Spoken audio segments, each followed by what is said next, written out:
Media మిత్రులందరికీ నమస్కారం.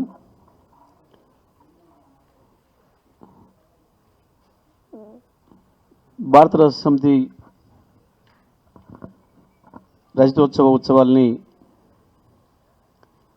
ఇక్కడ జరుపుకోవాలని చెప్పి 24 సంవత్సరాలు పూర్తి చేసుకొని 25వ వసంతంలోకి అడుగుపెడుతున్న సందర్భంగా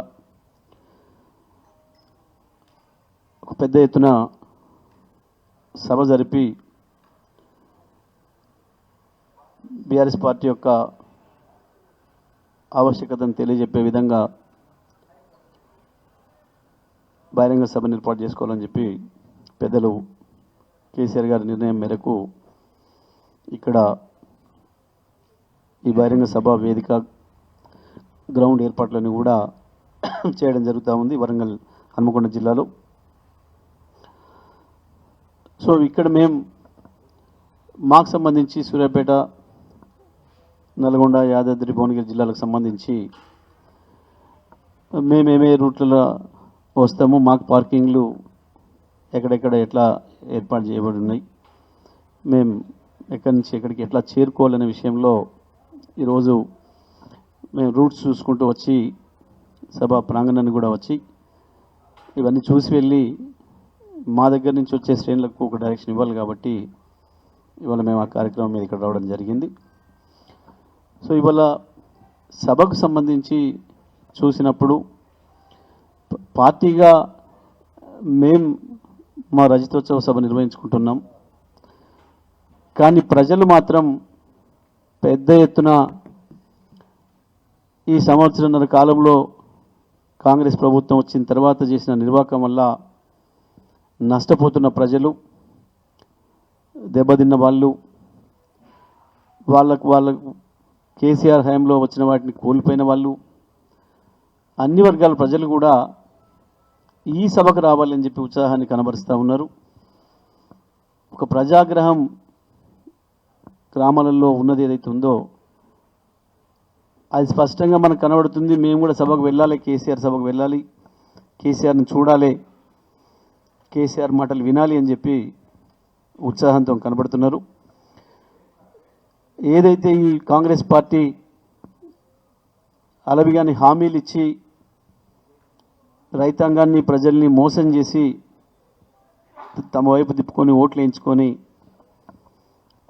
ఎట్లా మోసం చేసిందో, వాళ్ళు ఇచ్చిన హామీలు పక్కన పెడితే కనీసం కేసీఆర్ గారు ఇచ్చినవి కూడా కొనసాగించలేకపోతున్నారు. కేసీఆర్ గారు ప్రవేశపెట్టిన పథకాలను కొనసాగించలేకపోతున్నారు.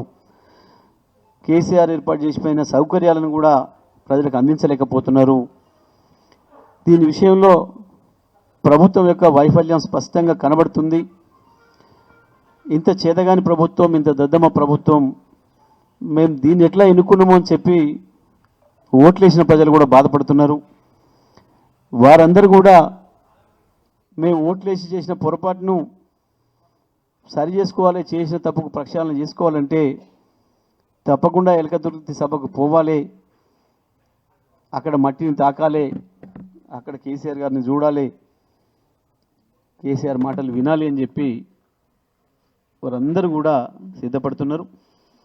వాళ్ళు ఎక్కడ చూసినా రాష్ట్రంలో ఏ ఫంక్షన్లలో చూసినా, ఎక్కడ గ్యాదరింగ్లలో చూసినా, ఎక్కడ నలుగురు హోటళ్ళ ముందర చూసినా, ఇంకో చోట చూసినా, బస్ స్టాండ్లలో చూసినా చర్చ ఒకటే జరుగుతుంది. బీఆర్ఎస్ పార్టీ రజతోత్సవ సభ ఎట్లా జరగబోతుంది వరంగల్లో రేపు,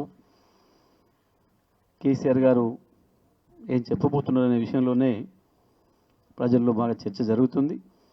సభ బ్రహ్మాండంగా విజయవంతం అవుతుంది. మేము ఊహించిన దానికంటే ఎక్కువనే ప్రజలు కూడా వచ్చే అవకాశం కనబడుతూ ఉంది. సభకు సంబంధించి, సభ ప్రాంగణానికి సంబంధించి, పార్కింగ్ ఏర్పాట్లకు సంబంధించి గతంలో మేము చేసిన సభల కంటే కూడా ఇంకా పెద్ద ఎత్తున ఇక్కడ ఏర్పాట్లు జరుగుతూ ఉన్నాయి. వాస్తవానికి అన్ని రాజకీయ పార్టీలు సభలు పెట్టుకుంటాయి, అది ఎక్కడైనా మామూలు విషయమే. వాస్తవానికి సభలు పెట్టడంలో బీఆర్ఎస్ పార్టీ తన రికార్డులను తానే తిరిగి రాసుకుంటూ వచ్చింది. ప్రతి సందర్భంలో కూడా భారతదేశంలో అతి తక్కువ సమయంలో అతి ఎక్కువ సభలు పెట్టిన రాజకీయ పార్టీగా కూడా బీఆర్ఎస్ పార్టీకి, టీఆర్ఎస్ పార్టీకి రికార్డు ఉంది. గతంలో కూడా వరంగల్లో 2 అద్భుతమైన సభలు నిర్వహించడం జరిగింది. ఒకటికి మించి ఒకటి అవే రికార్డులు సృష్టించినాయి. ఇవాళ అంతకు మించిన సభ మళ్ళీ ఇక్కడ జరగబోతుంది అనేది మనకు స్పష్టంగా కనబడుతుంది. సభ ప్రాంగణం కావచ్చు, పార్కింగ్లు ఏర్పాట్లు కావచ్చు, దీనికి అన్ని వైపుల నుంచి కూడా రహదారులు ఉండడం అనేది దీనికి ఒక అడ్వాంటేజు. కేసీఆర్ గారు అన్ని చూసిన తర్వాతనే ఈ సభా ప్రాంగణాన్ని స్వయంగా వారు ఎంపిక చేయడం జరిగింది. మరి తప్పకుండా ఇక్కడైతే ట్రాఫిక్ కూడా ఇబ్బందులు ఉండవు. అన్ని వైపుల 4 వైపుల నుంచి కూడా ప్రజలకు రావడానికి అవకాశాలు ఉన్నాయి. ఎన్ని వేలు లక్షల వాహనాలు వచ్చినా సరే ఇక్కడికి చేరుకోవడానికి అవకాశం ఉంది అని వారు చెప్పి దాదాపు ఒక 1200 ఎకరాలు చేయాలనుకుంటే ఇప్పుడు 1500 ఎకరాలకు కూడా దాటింది, చుట్టూ పార్కింగ్ ఏరియా సౌకర్యాలకు కూడా. మరి అన్ని విధాలుగా కూడా అన్ని జాగ్రత్తలు తీసుకుంటూ ఈ సభను నడుపుకునే అవకాశం ఉంది.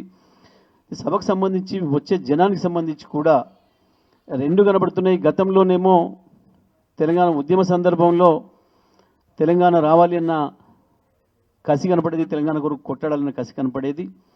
అయితే ఈసారి అంతకు మించి గతంలో కేసీఆర్ గారిని చూడాలన్న ఉత్సాహం ఎట్లయితే ఉండేదో ఉద్యమ సందర్భంలో, ఇప్పుడు ఇంకా అంతకు మించిన ఉత్సాహం, ఉత్సుకత ప్రజల్లో కనబడుతుంది. తప్పకుండా కేసీఆర్ గారిని చూడాలి, మిస్ కావద్దు. కేసీఆర్ గారు చెప్పేది వినాలి, విని తీరాలి. తప్పకుండా గ్రౌండ్ చేరుకోవాలి, కేసీఆర్ గారికి ఎదురుగా నిలబడాలి అన్న భావన అంతటి నుంచి కూడా కనబడుతుంది. మొత్తం రాష్ట్ర వ్యాప్తంగా కూడా ఎక్కడి నుంచి వెళ్ళి చూసినా ప్రతి ఒక్కరు కూడా మాట్లాడుతున్న వాళ్ళు చెప్తున్నారు, అది ఎంత దూరం ఉన్నప్పటికైనా ఆదిలాబాదు, ఆసిఫాబాద్, కాగజ్ నగర్ ఆ ప్రాంతం కావచ్చు, ఒకవైపు ఆలంపూరు, గద్వాల ఇటువైపు ప్రాంతం కావచ్చు, అటు భద్రాచలం, కొత్తగూడెం, అశ్వరావుపేట ఆ ప్రాంతం కావచ్చు, ఇటువైపు పోతే తాండూరు, కొడంగల్ ఈ ప్రాంతం కావచ్చు. ప్రతి చోటు నుంచి వెళ్ళి కూడా ప్రజలు, కార్యకర్తలే కాదు, వాస్తవానికి ఎండలను దృష్టిలో పెట్టుకొని మేము కార్యకర్తల వరకే తరలమని పిలిపించినప్పటికి కూడా ప్రజలు స్వచ్ఛందంగా మేము వస్తాము అని చెప్పి మా దగ్గరికి వస్తున్నారు, మమ్మల్ని అడుగుతున్నారు, మాకు కూడా ఏర్పాటు చేయండి అని చెప్పి ప్రజలు అడుగుతున్నారు అని చెప్పి మాకు అనేక వార్తలు కూడా వస్తూ ఉన్నాయి. తప్పకుండా సభ విజయవంతం అవుతుంది. ఈ సభ ప్రత్యేకించి ఒకవైపు ఏమో బీఆర్ఎస్ పార్టీ కార్యకర్తలకేమో ఇది రజతోత్సవ సభ సంబరాలకు కనబడితే, ప్రజలు మాత్రం కాంగ్రెస్ ప్రభుత్వం పైన వ్యతిరేక సభగా దాన్ని భావించి వాళ్ళు కదిలి వస్తున్నారు. దీన్ని ఆ రకంగా మార్చుకునే పరిస్థితుల్లో ప్రజలు ఉన్నారు. వాస్తవానికి ఇవాళ ప్రభుత్వం పైన ప్రజలే ఎక్కువ కోపంగా ఉన్నారు. ఎవరైతే కాంగ్రెస్కు ఓటేసి ఆ రోజు గెలిపించుకున్నారో ఆ ప్రజలే ఇంకెక్కువ కోపంగా ఉన్నారు. ఈ ప్రభుత్వం పోవాలి, దరిద్ర ప్రభుత్వం అని చెప్పి వాళ్ళే శాపనార్థాలు పెడతా ఉన్నారు. పొరపాటు చేసినాం, తప్పు చేసినాం, 5 ఏళ్ళు ఎట్లా భరించాలి ఈ ప్రభుత్వాన్ని అని చెప్పి ప్రజలే ప్రశ్నిస్తున్నారు. కానీ ప్రతిపక్షంగా బీఆర్ఎస్ పార్టీగా మేము నిర్మాణాత్మకమైన పాత్ర పోషిస్తూ ఉన్నాం. ఈ ప్రభుత్వం పడిపోవాలనే భావన మాకేం లేదు, అది ప్రజల కోరికగా ఉంది. కానీ బీఆర్ఎస్ పార్టీ మాత్రం ప్రతిపక్షంగా తన బాధ్యతను తను నెరవేర్చుకుంటూ పోతుంది. తప్పకుండా ఈ సభ ద్వారా కేసీఆర్ గారు కూడా ప్రజలకు ఒక మెసేజ్ ఇచ్చి, ఒక సందేశాన్ని ఇచ్చి, ఏం చేయాలి, ప్రజలు ఎట్లా ఉండాలి రేపటికి అనే విషయంలో తప్పకుండా వారి నుంచి ప్రజలు ఆశిస్తున్నారు. ఆ రకంగా ఈ సభ జరుగుతుంది.